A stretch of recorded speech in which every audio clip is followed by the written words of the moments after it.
Hi, welcome once again to Starseed Rising 333. I'm glad you tuned back into this channel, and if it's your first time, welcome. Once again, I'd like to thank all my viewers, my subscribers, my supporters, anyone that's tuned into my channel. Thank you ever so much for tuning in to this channel. And if you do enjoy this video, please don't forget to click the like button, subscribe or share, or just leave a comment. My topic is called Occult Knowledge is Part of God's Covenant.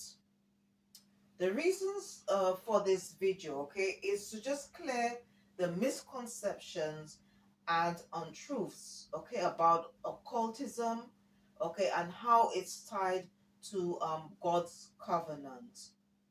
Now, for you viewers out there who have never heard of um, the word covenant, I'll just tell you what it is.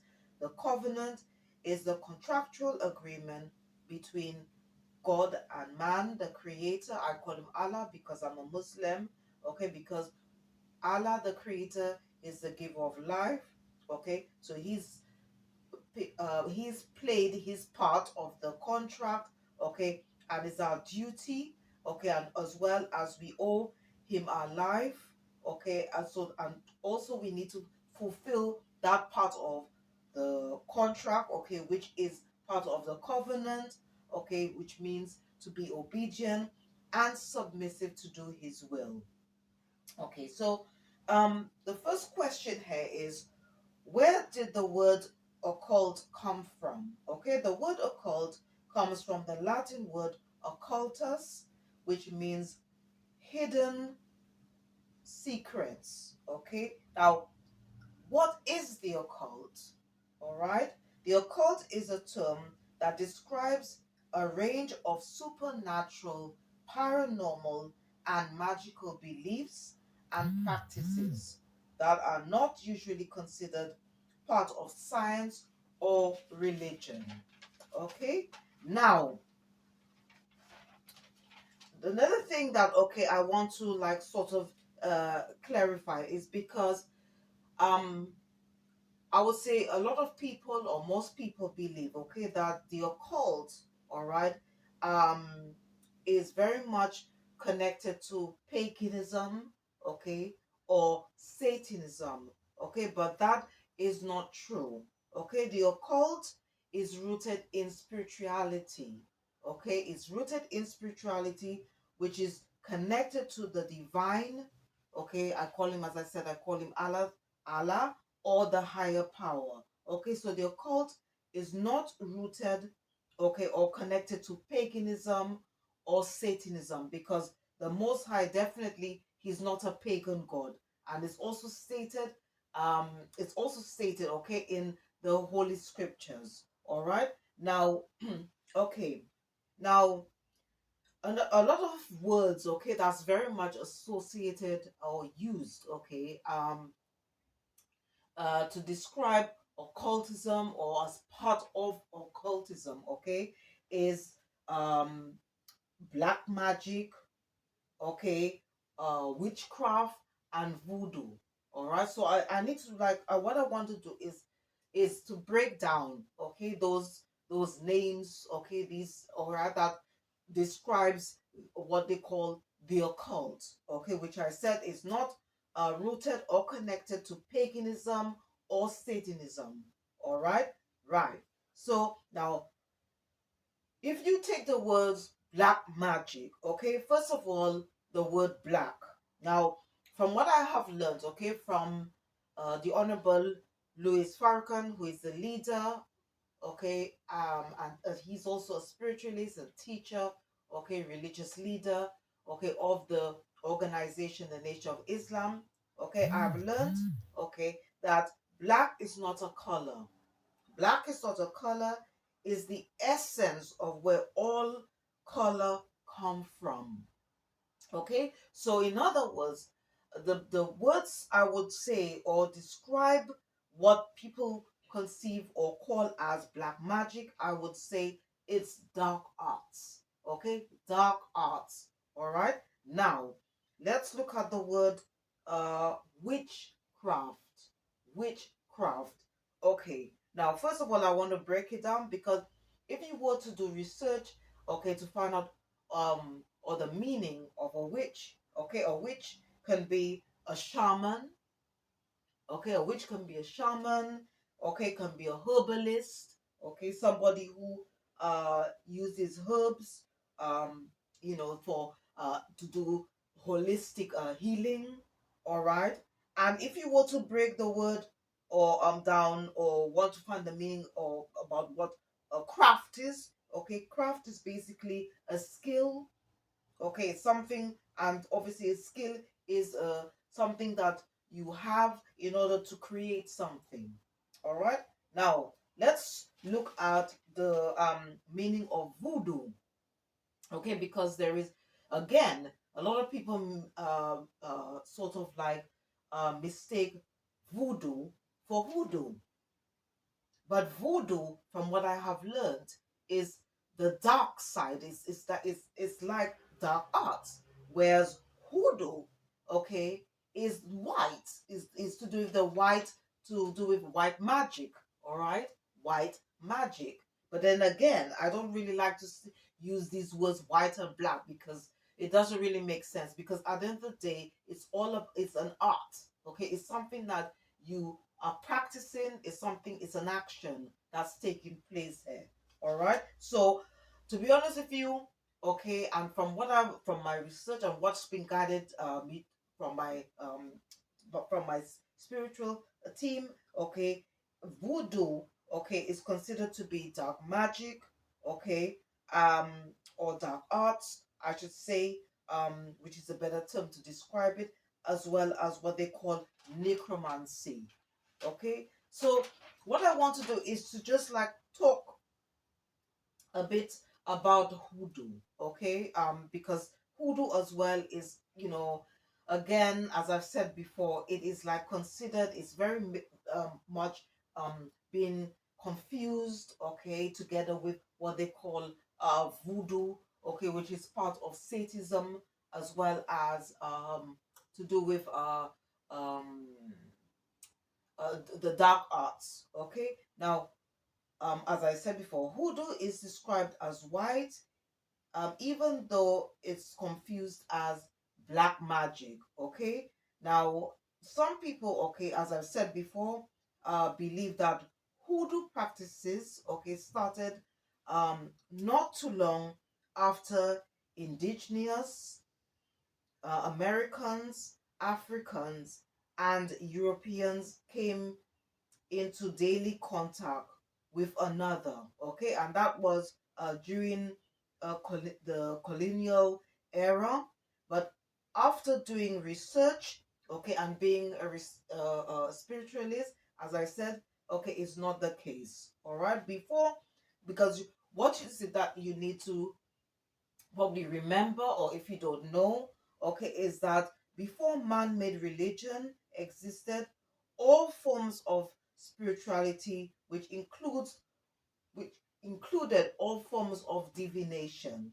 Okay, now when Constantine, okay, wanted to create a one man-made religion, okay, he outlawed, okay, those spiritual practices. Okay, so basically it was demonized, okay, and condemned by the church. Now these spiritual practices, okay, was then written in the Bible, okay, because obviously, I don't know if you know the story about the Bible. Okay, a lot of books were removed, a lot of verses were added in, were taken out, a lot of words were grafted in, a lot of words were put in, and there was a whole mix up. Okay, and then what it was is that they just um painted, okay, whether it's hoodoo, whether it's voodoo, whether it's paganism, whether it's Satanism, they put everything all together.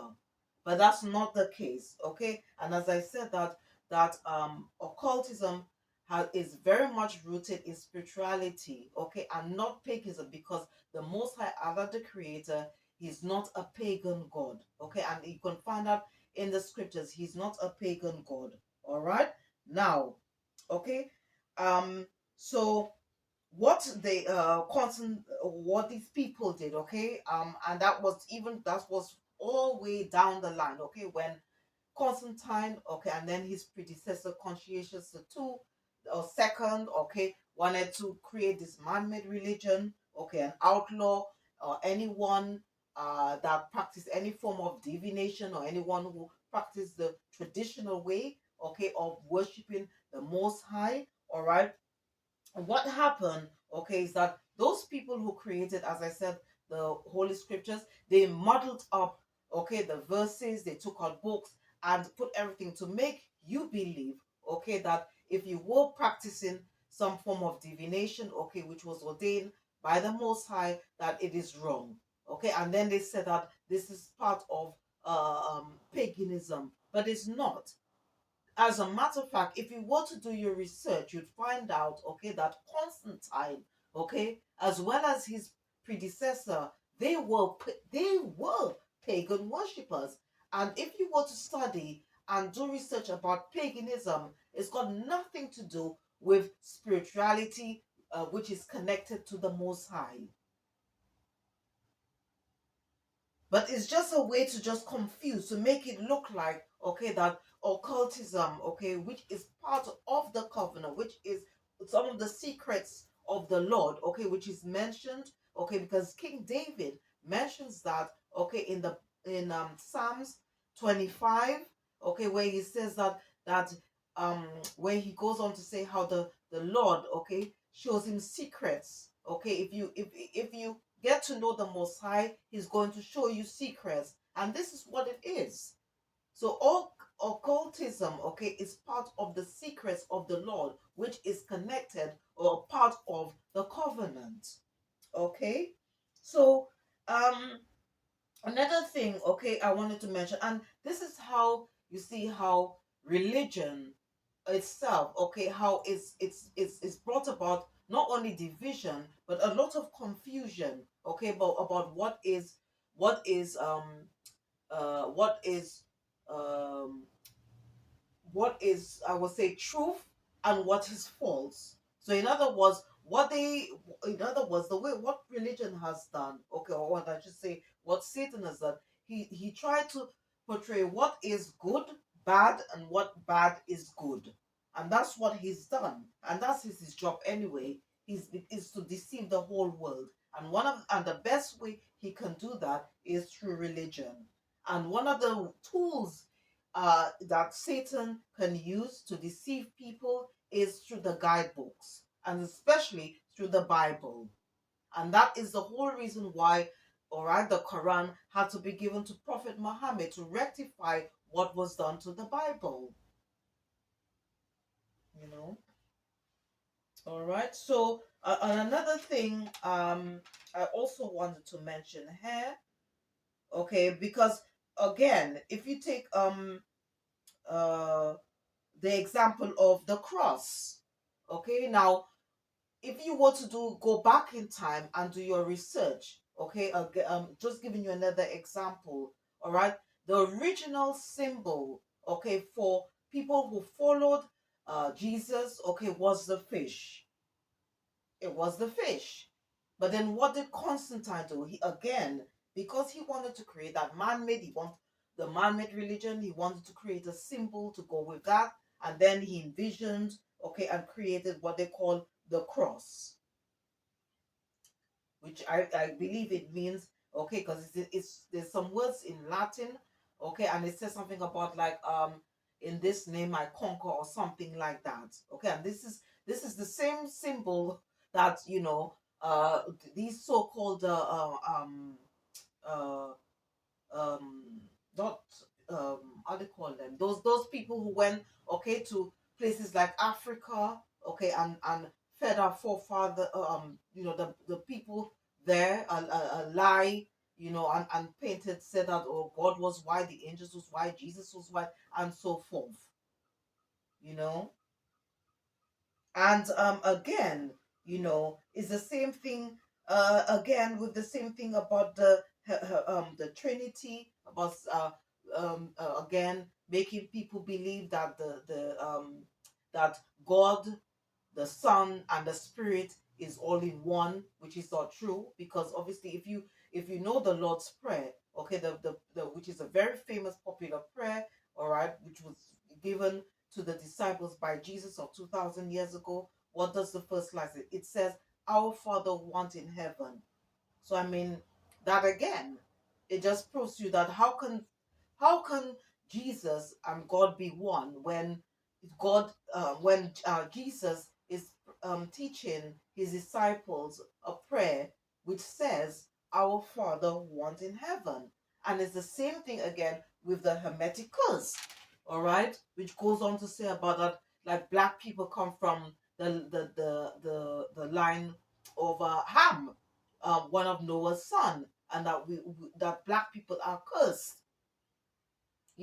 So these are just examples, of how the world has been misled, okay, by Satan, okay, by like, and you know what, as I've said in my previous videos, that uh the devil, okay, the devil is no spook.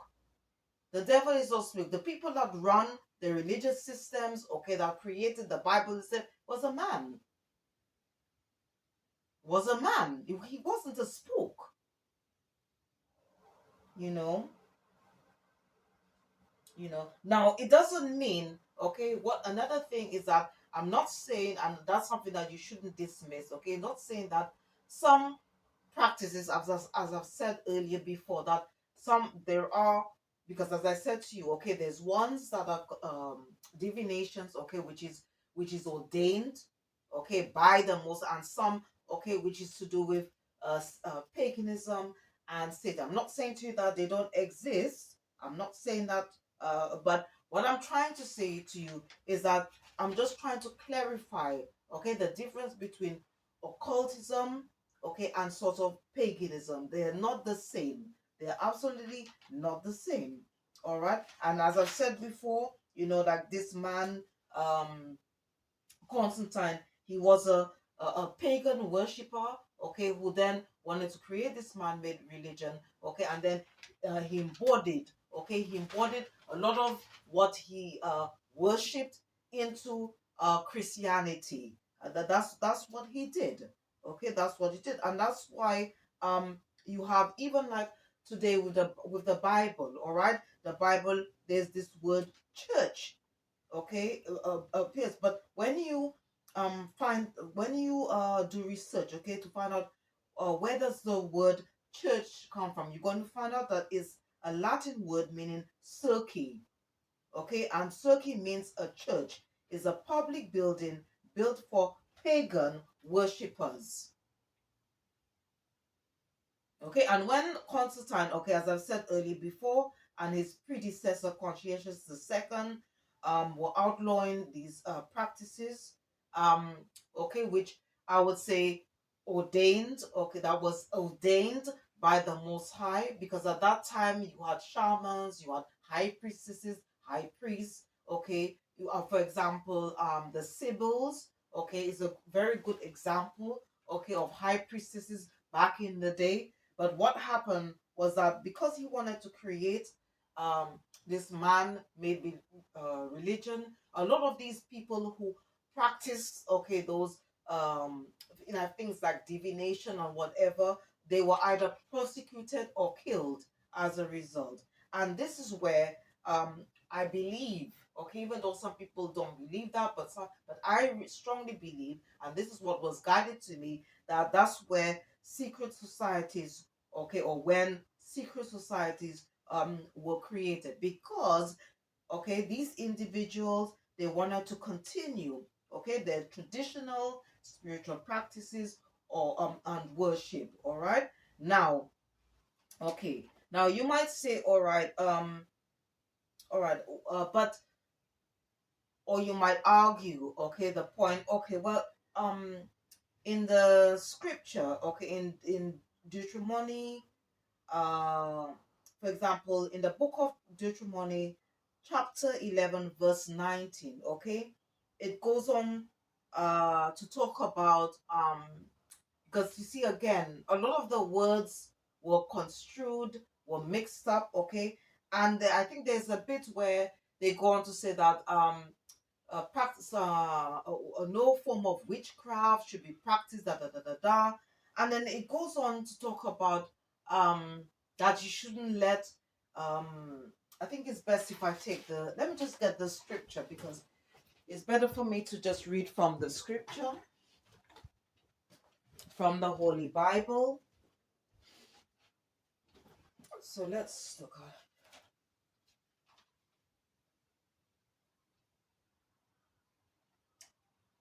So I'm going to just read, okay? Deuteronomy. So if you've got your Bible or Bible on hand, you can follow. I'm reading from the King James Version Bible. Okay. Okay. So all right. So if you have your Bible on hand, all right, you can read with me.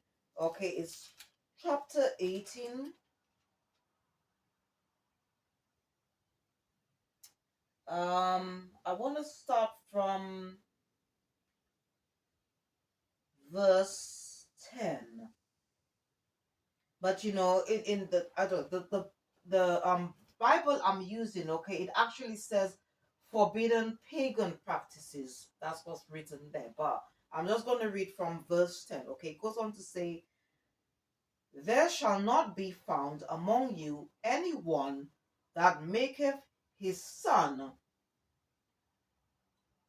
or his daughter to pass through the fire, or that useth divination, or an observer of times, or an enchanter, or a witch,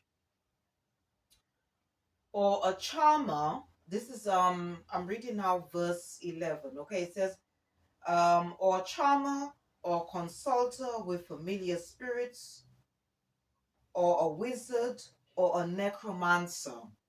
And then in verse 12 it says, for all that do these things are an abomination unto the Lord, and because of these abominations the Lord thy God doth drive them out from before thee.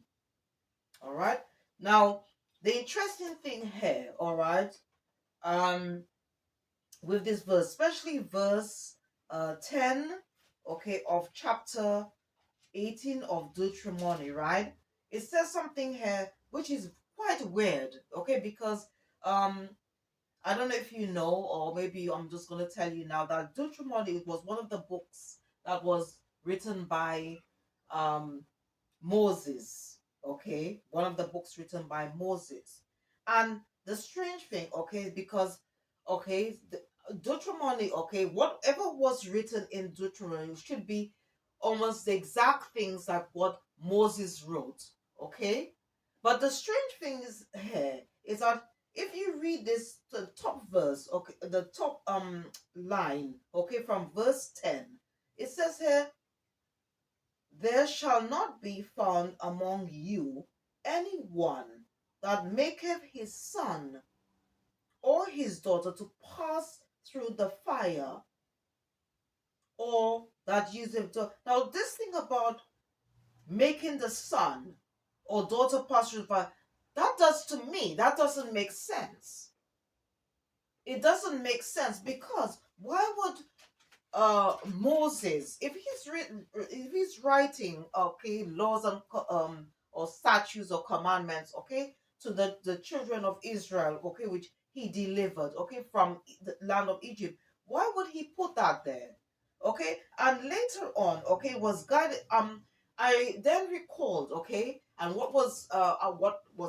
was actually guided for me to say this, okay, because from what I learned when I was used to watch, I should say, okay, the videos of the Nation of Islam. Okay, I remember the Honorable Louis Farrakhan. Okay, he mentioned something about um one of the rituals. Okay, that was done by or is being done. Okay, and is still practiced by one of the secret societies, okay, or Illuminati or the Freemasons, okay, and part of the ritual, okay, in order to join, okay, this is like sort of like an initiation, okay, which they do, okay, in order for you to join that sort of secret society. Part of it, okay, is that what they do, because I think what it is all to do with the past, okay, when I mean these people, this particular race, okay, the white race was created, they became rebellious, okay, and then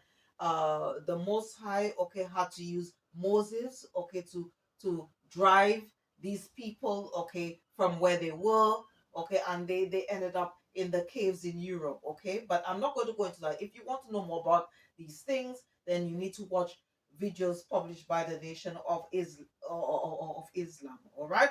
Now, what it is, okay, part uh of the initiation, okay, to join, for example, the Freemasons, okay, they want individuals to reenact that bit, okay, where people are being driven um through the desert or whatever, and then I think at some point you have to be walking on hot coals and do all these sorts of rituals and whatever, okay. So but what I'm trying to say here is that if Moses wrote the book of Deuteronomy, okay, he was the one that delivered the people, okay, that I mean that delivered the people from Israel, okay.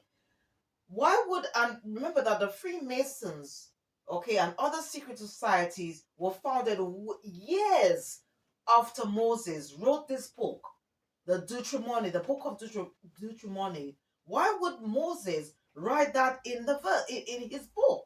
It doesn't make sense. So what I'm trying to say is that the events of what happened, okay, after, okay, after years later, and what's happened during that time when um Moses delivered the Israel, it doesn't make sense. It doesn't add up.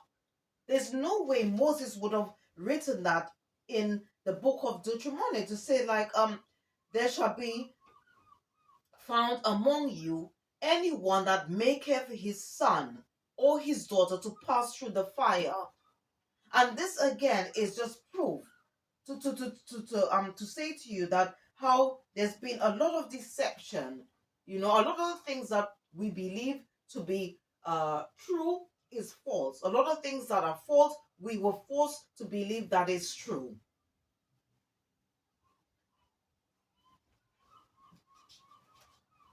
And another thing, okay, that I also want to mention, okay, so what's about, if that's the case, okay, what's about like for example um the gifts Moses had?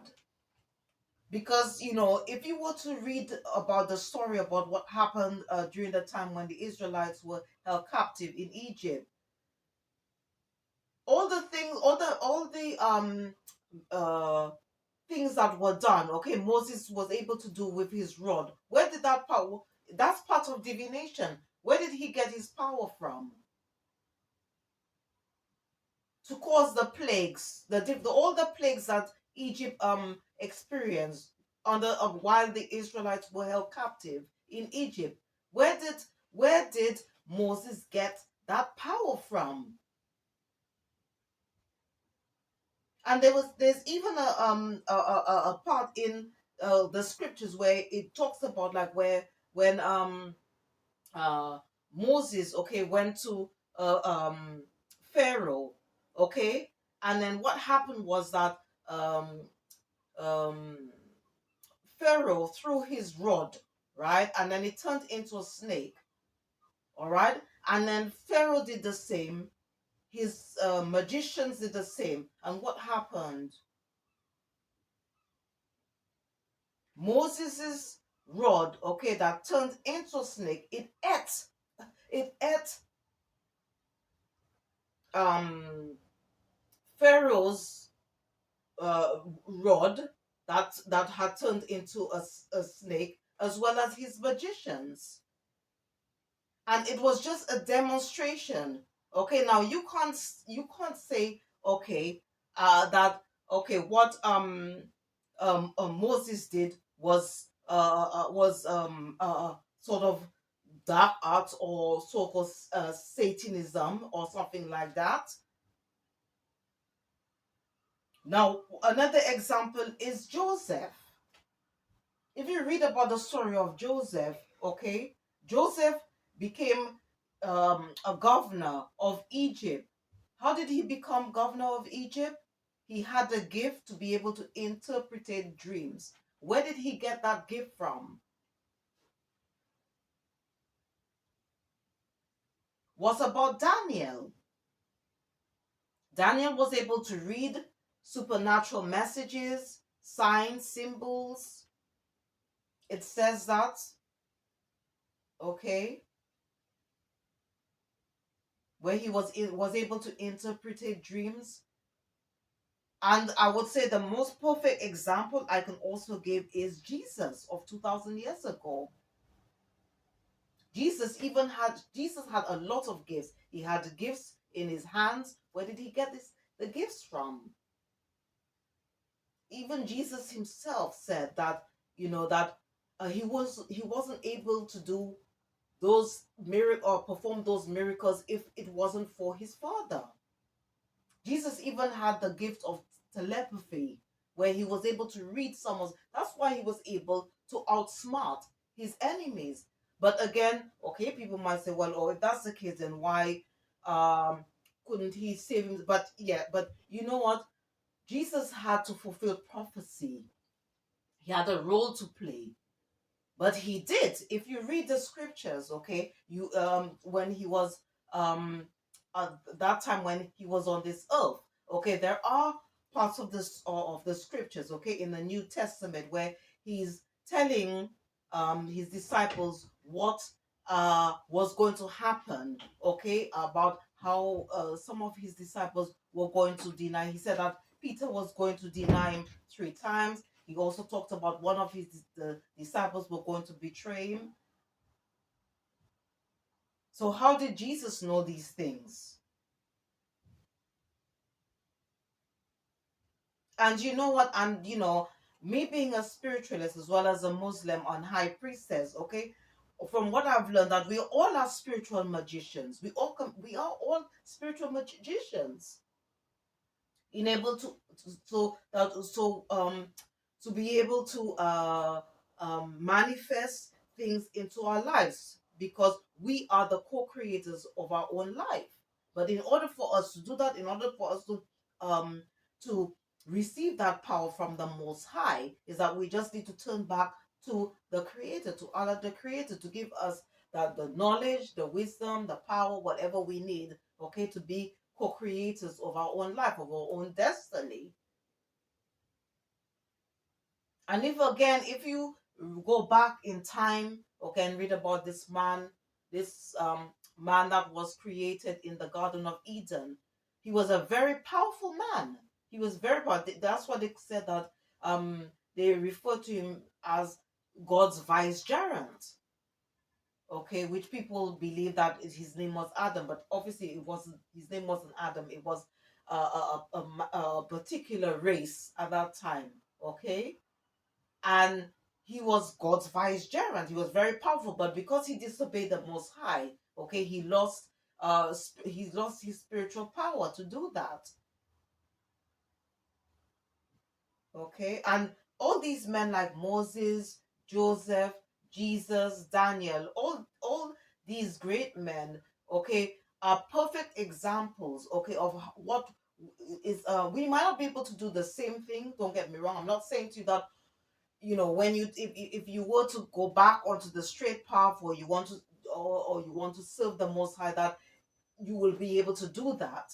But I'm just giving you examples, okay, that when people say that or that if you're doing this sort of work, or you have the ability, that is all from that is not true. If somebody is worshiping, acknowledging the Most High, and this person has been gifted to do that, you cannot turn around and say whatever they're doing is satanic. You cannot say that. You cannot say that, you know. And now, for some of you, okay, you might say, well, oh well, some people who do um um I would say, like, who practice paganism or Satanism, okay, they're quite successful, okay, they have a lots of money, lots of power, okay, and things like that. But what you have to remember, okay, is that people who practice necromancy or Satanism, okay, or do any form of satanic practice, whatever they do, it comes at a price. It comes at a price. Even though, like, so, even though you may see, may witness these people are quite successful, but it's at a price, and it's not going to last anyway. It's not going to last anyway, because it's not from the Most High. Because everything from the Most High is going to be long lasting. From what you get from Satan or the devil is never long lasting, and plus there's a price as well, and it could even cost you your life as well, or the life of your loved ones. And as one uh, uh, um uh, singer, okay, Bob Marley said, okay, he says, don't gain the world and lose your soul. Wisdom is better than silver and gold, you know, from his song Zion Train. And it's the same thing in the book of Matthew as well. So, yeah, so I hope whatever, like I've, whatever facts, okay, that was, I have mentioned, okay, to clarify this whole thing about sort of occultism. I hope that that will clarify a lot of things, because there is, at the moment, there's a lot of misconceptions, okay, in regards to occultism. And I just wanted to just I was guided to make this video, okay, to just to explain, okay, to the difference between occultism and paganism. All right. So once again, if you did enjoy watching or listening to this video, please don't forget to click the like button, subscribe or share, or just leave a comment. Thank you for watching. See you next time, and goodbye.